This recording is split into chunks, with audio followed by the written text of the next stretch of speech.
কলা গাছের প্রায় প্রতিটা অংশ কোনো না কোনোভাবে খাওয়া যায়। অনেকে এই কলার মোচাকে ফেলনা মনে করেন, কিন্তু এই কলার মোচাতে প্রচুর পরিমাণে পুষ্টিগুণ রয়েছে। এই কলার মোচা বেশ কয়েকভাবে রান্না করে খাওয়া যায়।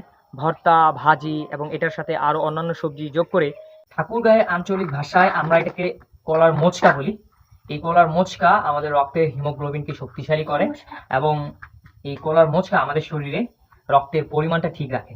এছাড়া বিশেষ করে যারা রক্তশূন্যতায় ভুগছেন তারা অবশ্যই এই কলার মোচকা প্রতিনিয়ত খেলে বেশ ভালো উপকার পাবেন। এটি কার্বোহাইড্রেট ও প্রোটিন সমৃদ্ধ একটি সবজি। এটি সরাসরি আমাদের দেহ গঠনে সাহায্য করে।